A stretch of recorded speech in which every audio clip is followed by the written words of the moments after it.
So I wanted to show you guys a real conversation that happens in your business or that something that could happen in your business and just a little bit of the uncertainty that you can have because of something that I had with this recent conversation. So I actually wanted to show you the exact email, the exact DM, stuff that happens to me that you might deal with and the decisions you'll kind of have to make sure that the job is worth it, right? Now, I've been doing this for a while, and I can confidently say that most times when I'm approached for a job, I know for sure if it's something that I want to do or not. But for some reason, I was just kind of stuck on this particular project because it was just hard for me to like weigh the pros and cons of certain things. So I was DM'd by this company, Breathe Los Angeles, and the DM says, and I'll have it on the screen too, is hi, we absolutely love your channel and think you'd be a perfect fit for an exclusive event we're hosting on December 4th with Neutrogena, Deanna Flores, and MJ Acosta. Let us know if you're interested. We love to share more details. Now, I know Neutrogena. I know it's like a skincare brand, if I'm not mistaken. And then these other two women, one of them is like an NFL like sideline announcer, and the other's like a flag football athlete. Like, I guess she's really, really known. So whenever it comes to stuff like that, I'm normally kind of waiting for a low budget because I have done things with people with big names, and when they give me the budget, it just doesn't make sense. Especially when dealing with people with big names, it's almost like they gave that person all the money. So I'm kind of just waiting to see what the budget is. The fact that it was in El Segundo, it's about an hour away, and they wanted me to film from 11 to 3. Now, I don't have a problem with either one of those things. Like, I drive to LA all the time. I work multiple hours all the time. So those things I'm okay with. The one thing though was is flag football. I don't have any sports stuff in my portfolio at all. So the fact that they found me on social media and wanted to work with me was a big deal. But I still had more questions like, what if they had examples of the work that they wanted or a shot list or anything like that. So they proceeded to email me and gave me a Google Doc of the shot list. Now I'm gonna have the shot list on the screen too, but as I was looking through the shot list, I'm looking at like 5-second cut downs. They were being very specific as to what they were looking for in terms of shots of the coach, Deanna Flores, MJ Acosta. I scroll down some more, it was 15-second cutouts. Scroll down more and it was 30 seconds. And then I scroll down more and it was 60 seconds. So I'm like, okay, they're very specific. And whenever I'm dealing with people who are this specific, I'm not going to lie, it seems like it's a good thing because you're being told what to do. But there are some times where people that are this specific are perfectionists, meaning if you don't do exactly what they see in their head, it is not going to be good. And that's tough because you don't know what this other person is envisioning. You don't know if they like high angles, short angles, close ups, wide shots. Like, they don't give you those type of specifics that'll help you with the job. But as I'm looking through the shot list, this is not something that I can't do. But because there's so many specifics, I'm like, okay, I'm going to need a team, at least, two other people with me, which isn't a problem. But now I have to get into what the budget is, because if their budget doesn't make sense, having two or three people to do all this stuff just doesn't make sense. So going to the email, I asked them, I mentioned that I'm unavailable for a call because they wanted to call me because I was headed to a Bible study. And when I get out of this Bible study, it's like 9 o'clock, sometimes 9:30. And I don't want to hop on any business calls. I'm filled with the Spirit. I'm not trying to get on any calls talking business right now. I want to keep my mind focused on the word. So I told them that I wouldn't be available, but if they wanted to continue the conversation via email, I'll just continue to respond throughout the night. So I did ask for the budget. They said $2,000 was the budget, and that everything on that list, it wasn't a shot list. Those were all separate videos. So they wanted multiple videos that were 5 seconds long, multiple videos that were 15 seconds long, 30 seconds, and a minute. So in total, it would have been 18 deliverables altogether. So that's now the budget is not making sense because you want me to do all of this editing. You want me to be there from 11 to 3, and you know that it's about an hour away from me. So $2,000 divided into three, because I would have to have three people, is just not it, right? That's what's going on in my head. And at first, I was hoping this was something I can do on my own because I have the next 3 days off. So I'm kind of like, I'm going to just enjoy the days off because I've been kind of busy. But I'm like, it is the holiday season and it is $2,000. Maybe I should take it. So now I'm in conflict with myself because I'm thinking about money. I'm not thinking about the work now. And these are the things that will come up. If you're in a tight spot or if you feel like, well, I have a couple of days off, I can either spend that being productive outdoors and do my job, or I can just kind of enjoy my peace and, reload for the next job. Because this Saturday I have a quinceanera to shoot.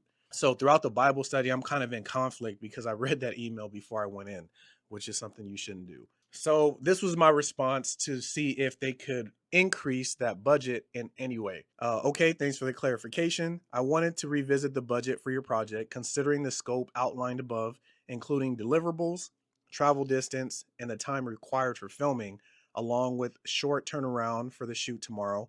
I feel that $2,000 may be too low to fairly reflect the effort and resources involved. Is there any flexibility to increase the budget to better align with the project's demands? I'd be happy to discuss this further and explore a solution that works for both of us.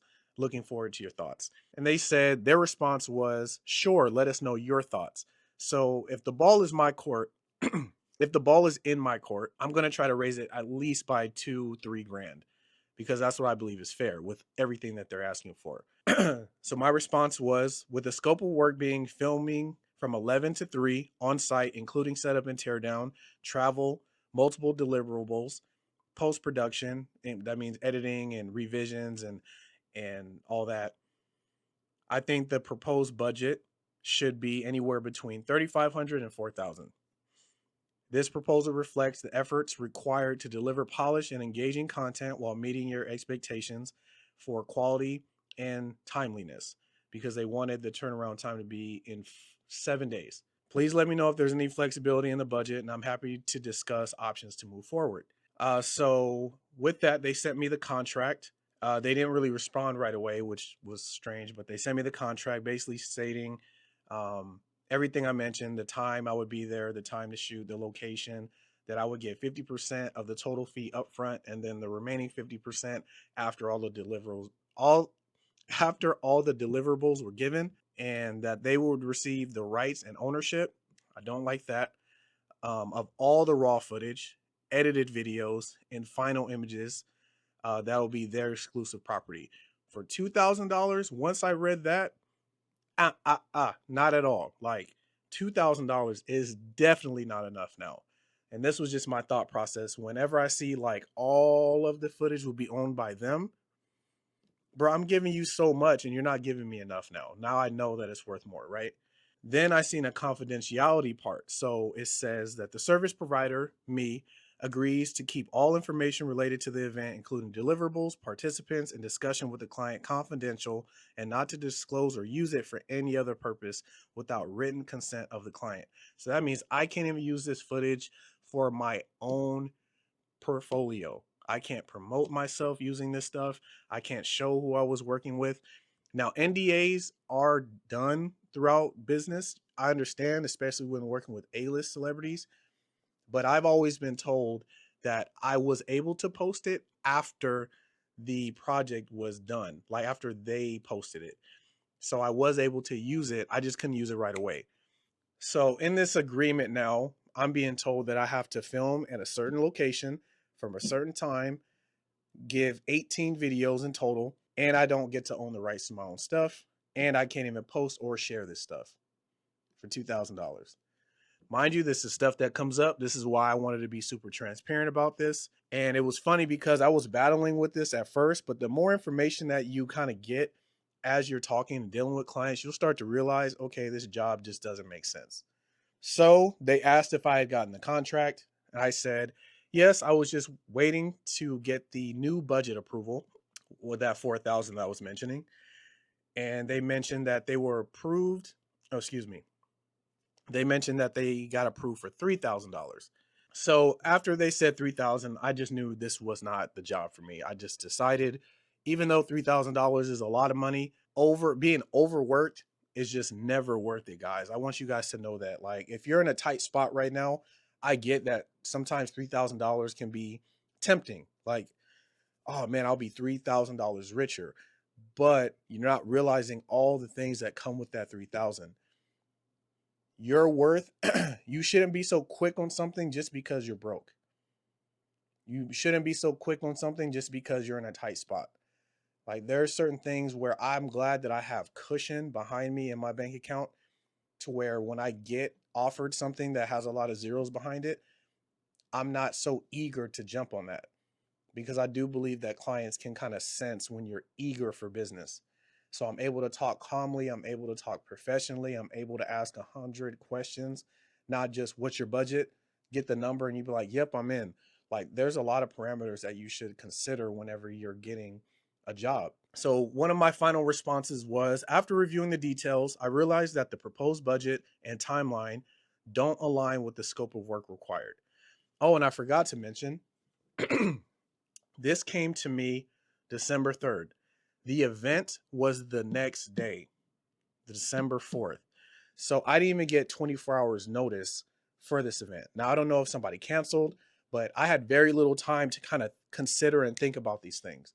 But I wanted to go over this because sometimes this will happen. Sometimes you'll get a job offer that is the very next day, and you just have to ask all your questions up front because you just don't know if it's worth it or not. And because I wasn't doing anything today besides editing, having some money in my pocket obviously is better than not. But the more questions I asked, I felt it just wasn't worth it. It wasn't worth my time. It wasn't worth my resources, my skills, everything involved. Continuing what I said, after reviewing the details, I realized that the proposed budget and timeline don't align with the scope of work required. To deliver the quality you deserve, a more substantial budget and additional time would be necessary.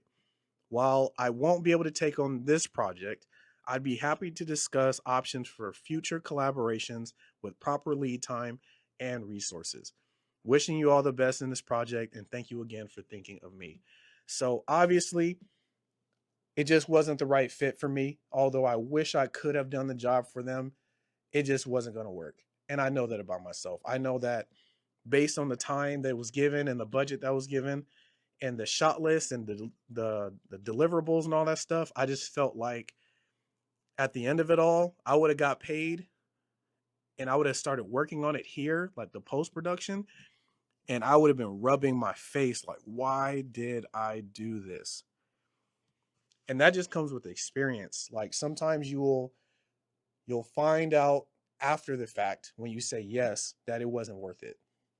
And I want to save you guys that headache. I want to make sure that you guys are asking so many questions that by the time like money is offered, you realize that this is just not for me. Now, of course, this comes with experience. This is not something that a lot of people will do when they're new. I totally get that. When you are new, you're excited to do anything and everything. But what I want to convey is that saying yes all the time is not even good for your business. You shouldn't just say yes to anything. There should be some real thought and some real details that you will consider worth it and not worth it.